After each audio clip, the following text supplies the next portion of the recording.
होगी, एक नहीं होंगे। इसकी तैयारी के लिए हम तैयार हैं। और भाइयों बहनों, गैस के सिलेंडर के यहाँ पर जो एम्प्लॉयमेंट होगी 80% SEZ को लेकर, भूमि अधिग्रहण के मामले को लेकर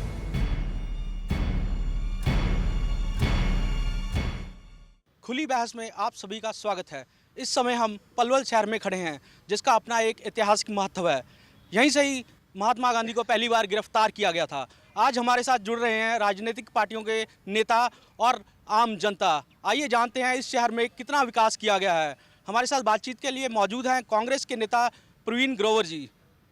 जी प्रवीण जी, आपके पलवल शहर के जो MP हैं, यहाँ ये जो एरिया पड़ता है MP हैं जो अवतार बढ़ाना जी हैं, पिछले 5 सालों में कितना विकास का जो है यहाँ कार्य किया गया है?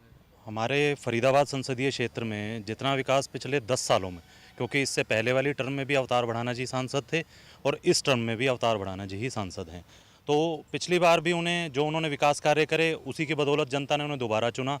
3200 करोड़ रुपए की जवाहरलाल रिन्यूअल अर्बन मिशन के तहत उन्होंने यहाँ पे विकास कार्य करवाए और बदरपुर फ्लाईओवर, पलवल में मेडिकल कॉलेज अस्पताल का जो काम चल रहा है वो है, 6 लेनिंग का काम स्टार्ट हो चुका है सड़कों का, और फरीदाबाद में मेडिकल कॉलेज, लघु सचिवालय आपके सामने है, लड़कियों का कॉलेज भी पलवल में बन करके तैयार हो चुका है, मुख्यमंत्री जी ने उसका भी शुरुआत कर दी है। और अब वहाँ पर यहाँ पे मतलब हमारे जो नेता हैं अवतार बढ़ाना जी, उन्होंने बिना किसी दुर्भाव के, मतलब किसी के साथ ये रखते हुए कि हाँ भाई ये कोई गलत है या हमारे साथ नहीं था, उन्होंने किसी से किसी तरीके का कोई वो ना करते हुए बहुत अच्छे तरीके से यहाँ का विकास कराया है और बहुत ही बढ़िया तरीके से विकास किया। मेरे हिसाब से अब तक यहाँ पे 3 टर्म लगातार भाजपा के वो रहे हैं सांसद, उन्होंने कभी भी मतलब ना तो पलवल की तरफ ध्यान दिया, ना कभी आए, ना लोगों के बीच में रहे।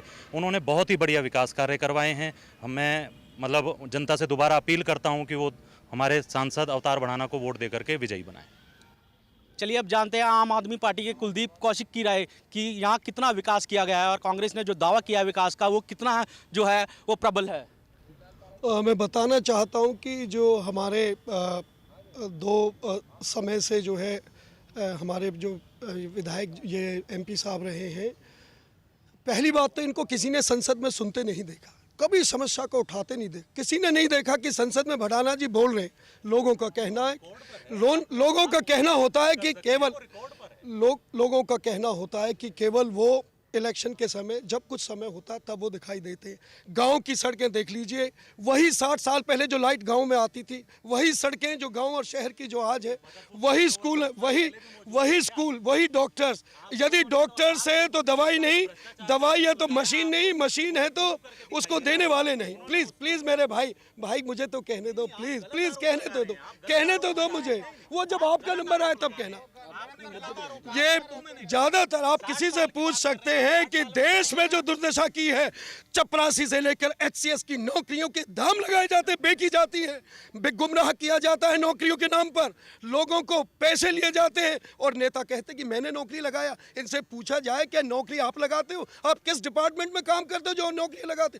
जो योग्य होते हैं उनको नौकरियां नहीं मिलती, उनमें कुंठा होती है, आक्रोशित है, दुखी है, पीड़ित है। और ये कई वर्षों से केवल हमको मेट्रो ट्रेन सिस्टम डेवलप करना है, सिस्टम को सुधारना है, व्यक्तियों को नहीं, सिस्टम को। चलिए अब जानते हैं रवि रावत जी से, जो हजका के जो है नेता हैं, कि यहाँ विकास के कितने कार्य हुए हैं और कांग्रेस के खिलाफ आम आदमी पार्टी ने जो आरोप लगाए हैं कितने वो प्रबल हैं। भाई साहब, यहाँ विकास की तो बात ही मत करो आप, यहाँ सिर्फ विनाश हुआ है। यहाँ अवतार बढ़ाना जो सांसद हैं, उन्होंने अपने ट्रकों से और पहाड़ों से अपना धंधा चलाया है, ना उन्होंने कभी विकास की बात करी, ना वो इलाके में कभी आए। यहाँ तो आधी जनता ने तो उनकी शक्ल नहीं देखी है और अभी 50% से ज़्यादा गांव और शहर की 50% कॉलोनियाँ ऐसी हैं जो 10 साल में आज तक उनकी शक्ल नहीं देख पाए। तो ये तो वो अपनी जमानत की लड़ाई लड़ रहे हैं और उन्हें कार्यकर्ता बस्ता उठाने को नहीं। मेरे भाई हैं छोटे ग्रोवर साहब, अब ये खड़े हैं यहाँ पे, यहाँ झूठ बोल रहे हैं। ये जो बात कर रहे हैं जी, ये 6 लाइन बन गया, ब्रदरपुर बन गया। मैं ये कह रहा हूँ प्रवीण भाई, आपको बस्ता उठाने वाले नहीं मिल रहे, आपके सांसद रोते घूम रहे हैं गाँवों में। वो ये कह रहे हैं भाई मेरे बस्ते उठाओ आप, लेकिन ये रोने से काम नहीं चलेगा। यहाँ रोने से काम नहीं चलेगा, विकास से काम चलेगा।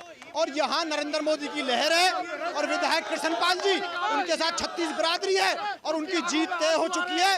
वो यहाँ से रिकॉर्ड मतों से जीतेंगे और कांग्रेस के कैंडिडेट की जमानत जब्त होगी। चलिए जानते हैं प्रेम सागर जी से, जो कि इनेलो के जो नेता हैं, कि इनेलो का क्या कहना है इन सारे जो है विकास कार्यों के बारे में कांग्रेस के।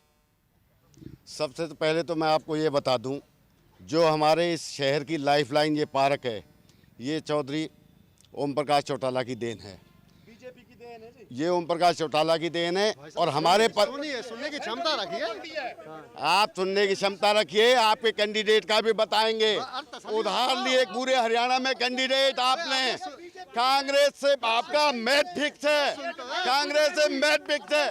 खादर के हमारे खादर के टूटे हुए पत्थर शहर की सड़कों में लगा दिए। अवतार सिंह मराना खान माफिया है, उन्होंने जिले के सारे पहाड़ों को खोद के घेर दिया है। और CLU किंग है हमारे बीजेपी के कैंडिडेट, वो हुड्डा से मिले हुए हैं। उन्होंने पिछले 5 साल में जितनी CLU कराई है, ये हरियाणा का बच्चा बच्चा जानता है। चलिए अब जानते हैं रविंदर कौशिक, जो कि यहाँ इनेलो जो कि यहाँ निर्दलीय उम्मीदवार को जो है सपोर्ट कर रहे हैं, उनका क्या कहना है इस विकास कार्य के बारे में। देखिए, मैं दोनों कांग्रेस और बीजेपी के प्रत्याशियों के बारे में बताना चाहता हूं कि दोनों के अंदर फ्रेंडली मैच खेला जा रहा है इस चुनाव में। दोनों ही राजनीतिक भाई हैं अपने आप में। दूसरा, एक कांग्रेसी प्रत्याशी फरार है और बीजेपी के प्रत्याशी उनके बिजनेस को पिछले 10 साल से यहाँ देख रहे हैं। और ये जो टिकट वितरण हुआ है बीजेपी की तरफ से, कुछ केंद्र के नेता और कुछ प्रदेश के नेता इसमें शामिल हैं, जो प्रधानमंत्री नरेंद्र मोदी को बनते हुए नहीं देखना चाहते। बीजेपी के प्रत्याशी ने फरीदाबाद लोकसभा क्षेत्र में इस चुनाव को जातिगत समीकरणों में जातिगत कार्ड खेलने की कोशिश की है। यहाँ पर अब तक कोई जातिगत समीकरण नहीं थे, लेकिन इस बार जातिगत समीकरणों पर भी चुनाव लड़ा जाएगा। चलिए अब जानते हैं आम जनता की क्या राय है इन सभी वादों के प्रति जो कांग्रेस ने जनता से किए थे। आप क्या कहते हैं, आप जो ये विकास कार्य, कितने संतुष्ट हैं आप इस शहर के लिए? इस शहर में विकास कार्य नाम मात्र है। जो आम आदमी पार्टी या कोई कांग्रेस पार्टी है, कोई भी पार्टी वो काम नहीं कर रही है जो बीजेपी ने किए थे अटल के राज में। और आज ये जनता चाहती है कि पूरे देश में बीजेपी का राज हो और शासन को अच्छा चलाए। इससे पहले अटल बिहारी के राज में जो कार्य है वो अभी तक नहीं हुए, तो इसलिए जनता बदलाव चाहती है। नरेंद्र मोदी को आगे लाकर देश का नेतृत्व करने के लिए चुनती है। नरेंद्र मोदी को जनता चाह रही है और पूर्ण बहुमत से पूरे देश में प्रधानमंत्री बनकर जनता की सेवा करेंगे और अपने देश को खुशहाल बनाएंगे। इस प्रदेश में पूरे में नरेंद्र मोदी की लहर है और नरेंद्र मोदी ही आज जनता के बीच में उनके सेवक बनकर उनकी दुखों को दूर करेंगे, उनके जो भी कार्य है उनको सबको पूरा करेंगे। ये जनता आपका क्या कहना है इस सभी के बारे में? देखिए, मेरा गांव सोहल है, पलवल से 10 किलोमीटर दूर है। मेरी उम्र 45 साल है।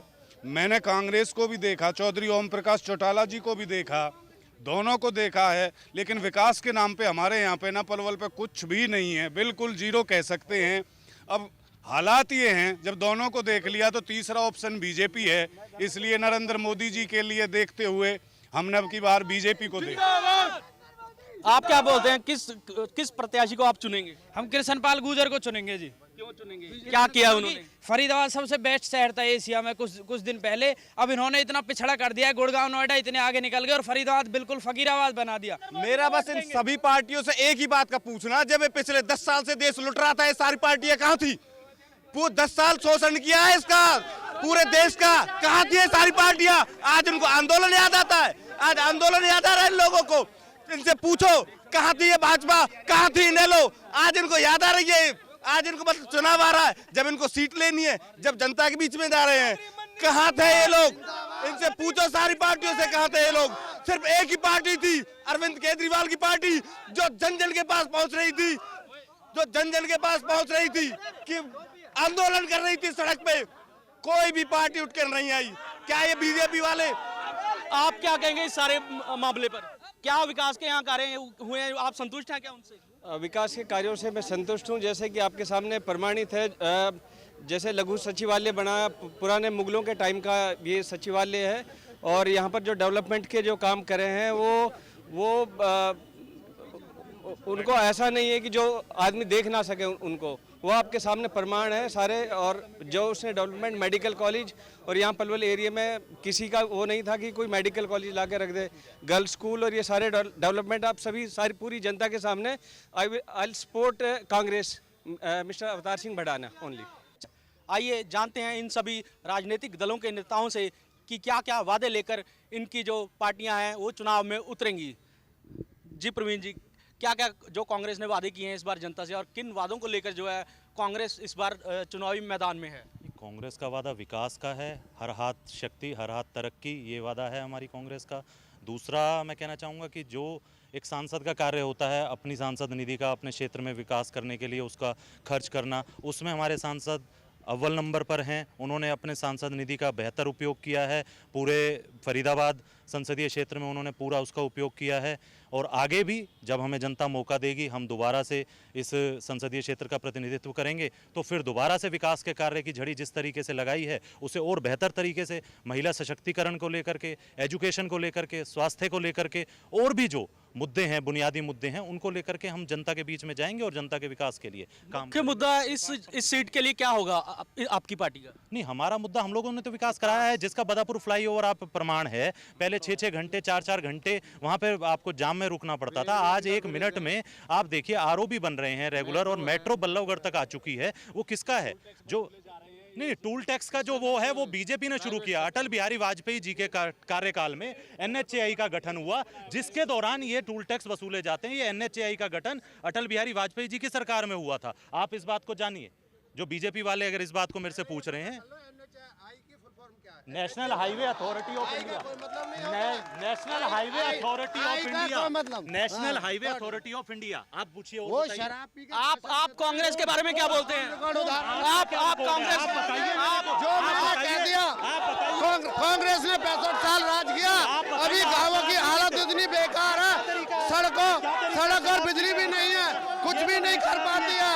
कांग्रेस की हालत 1977 से भी ज्यादा खराब होगी।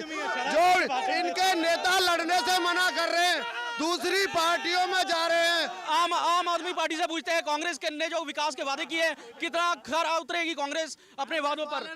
जो कांग्रेस पार्टी ने कार्य किया उसको जनता बताएगी। ज्यादातर लोग कहते हैं कि ये पी के जाते हैं और ये हमेशा जो है जहाँ रहते हैं मोस्ट ऑफ द टाइम जो है लोगों को ये बहुत अच्छे स्वभाव में नहीं होते, इलेक्शन के समय आते हैं। मैं ये चाहता हूँ कि ये सिस्टम ऐसा, मेरे भाई प्लीज सुनो, ओ भाई सुनिए, हम चाहते हैं कि इस लूट खसोट से रोकेंगे, हम देश को लुटने से रोकेंगे, इस पलवल फरीदाबाद को लुटने से रोकेंगे।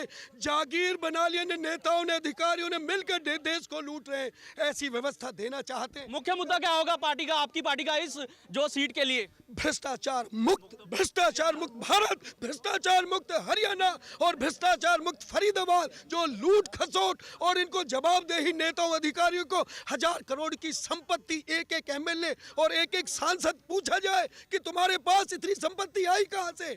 मेरे भाई मैं बताना चाहता हूं कि हम सिस्टम देना चाहते हैं, मेट्रो ट्रेन जैसा सिस्टम, जहां बेईमान व्यक्ति बन ना सके, जहां चाह के भी बेईमान ना बन सके, वो सिस्टम चाहिए। कुछ लोग तो जेल में बंद हैं, क्या किया था उन्होंने? जो योग्य व्यक्ति नहीं थे उनको नौकरियां दी, कुछ जाने के लिए तैयार है, इन्होंने भी ऐसे ही किया है।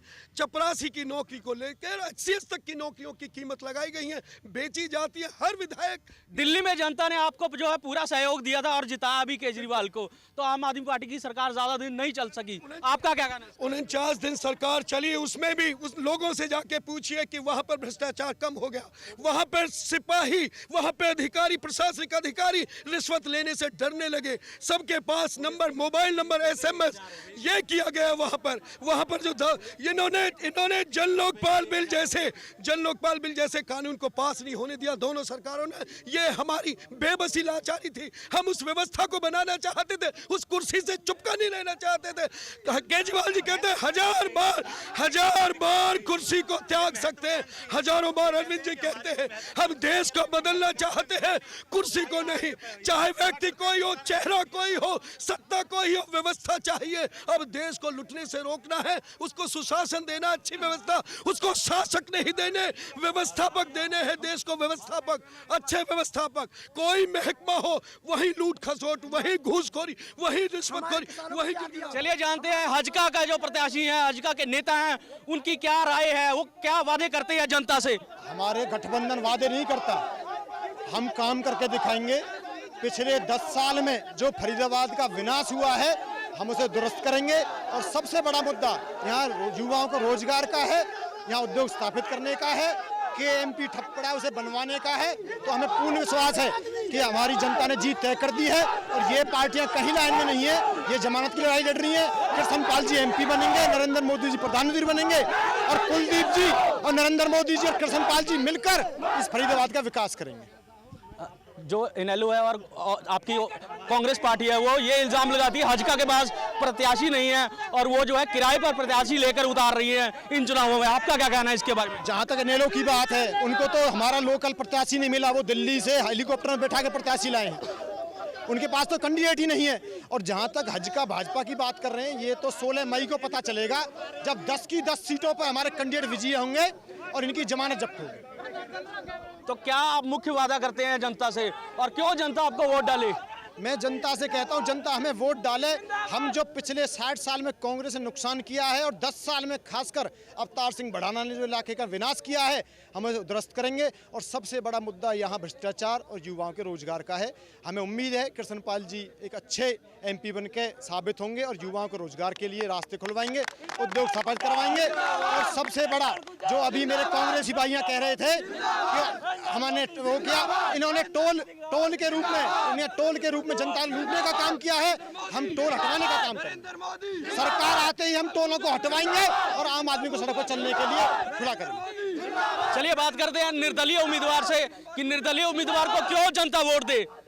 आपके उम्मीदवार को क्यों जनता वोट दे? निर्दलीय उम्मीदवार को हमारे मनदीप सिंह मान जी को इसलिए वोट दी जाए क्योंकि उन्होंने पिछले 3 साल में हर व्यक्ति से उन्होंने मिलने की कोशिश की है। कम से कम 3 साल में 15 लाख लोगों से व्यक्तिगत रूप से मिल चुके हैं। मैं BJP के प्रत्याशी कृष्णपाल गुर्जर से जानना चाहता हूं कि तिगाम विधानसभा के अलावा वो बल्लभगढ़ विधानसभा के बाद में गांव झाड़ सैतली में काले झंडे दिखाए गए, गांव जाजरू में उनको घुसने तक नहीं दिया। और तिगाम विधानसभा के जहां के वो विधायक हैं, मैं पूछना चाहता हूं एक नवोदित प्रत्याशी कांग्रेस का ललित नागर, उससे कुल 511 वोटों से जीत पाए, वो पूरे लोकसभा में कैसे जीत पाएंगे? मैं BJP के प्रत्याशी से ये भी जानना चाह रहा हूं कि उन्होंने तिगाम विधानसभा के बाहर कभी निकले हैं क्या? तिगाम विधानसभा में जाके देखो क्या उन्होंने विकास किया है। हर जगह गड्ढे हैं, कॉलेज शिक्षा के मंदिर के आगे आज तक रास्ता नहीं बना। अब ऐसे में कृष्णपाल गुर्जर आज तक भाई कहीं माहौल नहीं बना है उनका। चलिए अब जानते हैं इनेलो के जो नेता हैं उनका क्या कहना है, क्या वो मुख्य वादा करके इस बार जनता का जो है विश्वास जीतने में कामयाब होंगे? सबसे पहले तो आपको ये मैं बता दूं, RK आनंद झारखंड से राज्यसभा के सांसद थे, उनकी लोकसभा में हाजिरी 98% है और हमारा जो प्रत्याशी अवतार सिंह बढ़ाना 46% उनकी हाजिरी है। ऑन रिकॉर्ड है ये बातें। हमारा प्रत्याशी का पार्लियामेंट में महिला सुरक्षा को लेकर सख्त कानून बनवाना, जमुना पे बैराज बनवाना और बड़ी बड़ी योजनाएं हमारे पलवल और फरीदाबाद लोकसभा क्षेत्र में लाना, स्टेडियम का निर्माण करवाना, जो कि उन्होंने झारखंड में करवाया भी है एक स्टेडियम का निर्माण। क्यों आपको जनता वोट दे? जनता हमें इसलिए वोट दे कि हमारा जो प्रत्याशी है इन सबसे ज़्यादा सब छवि का आदमी है और विकास उन्होंने विकास किया झारखंड में। जो आपके मुख्य पार्टी के मुख्य नेता अजय सिंह चौटाला और ओम प्रकाश चौटाला, उनको जेल हो रखी है, तो कितना आपकी पार्टी को जो है उनका नुकसान होगा? उनकी ना होने का आपकी पार्टी को कितना नुकसान होगा? हमारी पार्टी का वर्कर आज भी उनके नाम पे मजबूत है और चट्टान की तरह उनके साथ खड़ा है। तो क्या जो इस बार जो आपकी पार्टी ने कांग्रेस के खिलाफ सीढ़ियां भी दी हैं, जो उसके बारे में आप क्या कहेंगे? जो सीडी मामले भी कई हुए हैं और जो है भ्रष्टाचार की सीढ़ियां भी सौंपी गई हैं, उसके बारे में क्या कहना? कितना आपकी पार्टी जो है इस मुद्दे को लेकर जनता का विश्वास जीतने में कामयाब होगी? हम बार बार हर गांव के या नुक्कड़ सभा या बड़ी जनसभाओं में इस बात का प्रचार कर रहे हैं और इनकी सीढ़ियों को अब एक दिखाने का भी प्रोग्राम बनाते रहे। हमारा समर्थन उसको देंगे जो हमारे राष्ट्रीय नेता हैं, जिसके लिए वो कहेंगे। चलिए जानते हैं जनता की क्या राय है, जनता किसको वोट देना चाहेगी, जनता किसको वोट देना चाहेगी? भाइयों, अब तक कांग्रेस और BJP दोनों मिलकर इस देश को लूटती रही। सिर्फ एक उम्मीद जगी अरविंद केजरीवाल के नाम पे। और इस दिल्ली छोड़ने की बात मैं बताता हूँ, 49 दिन में जो कर दिया वो 49 सालों में इस देश में ना कांग्रेस कर पाई ना BJP कर पाई। साथियों, कांग्रेस BJP धोखा है, देश बचा लो मौका है। अगर अब 20 बार भी जनता नहीं जागी 5 साल और पीछे चला जाएगा देश। मैं अनुरोध करना चाहूँगा जनता से, उन मुद्दों पे बात करें, उन तथ्यों पे बात करें। नरेंद्र मोदी कहते रहे हैं कांग्रेस मुक्त भारत चाहिए। कांग्रेस मुक्त भारत के लिए अब तक उन्होंने 3 कैंडिडेट हरियाणा में कांग्रेस से लेकर खड़े कर दिए। आपका क्या कहना है, जो ये सारे विकास के वादे कर रही है कांग्रेस, और कांग्रेस ने दावा किया है कि ये विकास कार्य करवाए जा चुके हैं, तो आपका क्या कहना है, किस पार्टी को आप जिताएंगे और किस उम्मीदवार को आप जो है विजयी बना के आप अपने इलाके का जो है विकास करवाएंगे? हमारे यहाँ पे एक यमुना नदी बहती है, उसके अंदर इतना दूषित पानी है, उसमें आप पीने की बजाय उसमें हाथ भी नहीं धो सकते। और आज तक इस पार्टी ने उसके लिए करोड़ों रुपए ग्रांट आ चुकी, उसकी सफाई के लिए कुछ नहीं किया। पानी का जल स्तर इतना नीचे जाता जा रहा है। हॉस्पिटल में कोई सुविधा नहीं मिलती। हॉस्पिटल के अंदर डॉक्टर नहीं मिलते, समय पे इलाज नहीं करवा पाते, प्राइवेट नर्सिंग होम में जाना पड़ता है। सड़क व्यवस्था को देख रही 8 घंटे बिजली आती है, 8,000 रुपये रेंट आता है, जो बिजली का बिल आता है 8,000 रुपये। वाजपेयी जी के टाइम में 250 रुपये का सिलेंडर मिलता था, आज 1,000 रुपये का मिलता है, हाथ जोड़ने से ब्लैक में मिलता है। कोई भी आम सुविधा नहीं मिलती किसी भी तरह की। धक्के जनता कितनी खुश है कांग्रेस के प्रत्याशी से? बिल्कुल भी खुश नहीं है, हम बिल्कुल खुश नहीं है। और हम केवल इस टाइम नरेंद्र मोदी जी के वोट देंगे, क्योंकि हम चाहते हैं कि जैसा उन्होंने गुजरात में विकास किया है, हमने सुना है कि जैसा उन्होंने गुजरात के अंदर विकास किया है, हमारे हरियाणा में भी वैसे विकास हो, और यह विकास भाजपा और बीजेपी गठबंधन जो की सरकार आएगी वो करवाएगी। जो आप क्या बोल सुनो, क्या सुनो, हर हर मोदी, क्या मोदी भगवान है? क्या शिव शंकर है मोदी जो हर हर मोदी है? क्या शिव शंकर भगवान है? कोई मोदी कोई भगवान है? ये बताओ, आम आदमी का भगवान गॉड है, क्या हर हर मोदी भगवान है? भगवान नहीं है। आप क्या कहेंगे, कितना विकास हुआ है इससे? बीजेपी के पास तो अपने प्रत्याशी ही नहीं है, वो क्या करेगी? उनको कोई जानता ही नहीं है, वो क्या प्रत्याशी उतारेंगे? उनके खुद खिलाफत, पार्टी में ही खिलाफत है, वो क्या इलेक्शन जीतेंगे? ये गठबंधन इस लायक नहीं है कि जनता उनको जिताए, उनके पास कुछ नहीं है। ये मोदी करने से कुछ नहीं होगा, विकास करने पड़ेंगे, और विकास हमने करके दिखाए हैं। अवतार बढ़ाना, अंबानी में बिका हुआ है, अंबानी की कठपुतली है मोदी। क्या बनाना था इनको, क्या बना बैठे? इन नेताओं को क्या बनाना था, ये क्या बना बैठे? कहीं मंदिर बना बैठे, कहीं मस्जिद बना बैठे, कहीं मंदिर बना बैठे, कहीं मस्जिद बना बैठे। अरे तुमसे तो अच्छे परिंदे हैं, कभी मंदिर पे जा बैठे, कभी मस्जिद पे जा बैठे। फिलहाल खुली बहस में इतना ही। बने रहिए डे एंड नाइट न्यूज के साथ। खबरों की दुनिया में आइए, हमारे साथ कहीं भी और कभी भी जुड़िए। हम मिलेंगे फेसबुक पर, हम दिखेंगे यूट्यूब पर, हमें फॉलो कीजिए ट्विटर पर। खबरों के साथ बने रहिए रात दिन।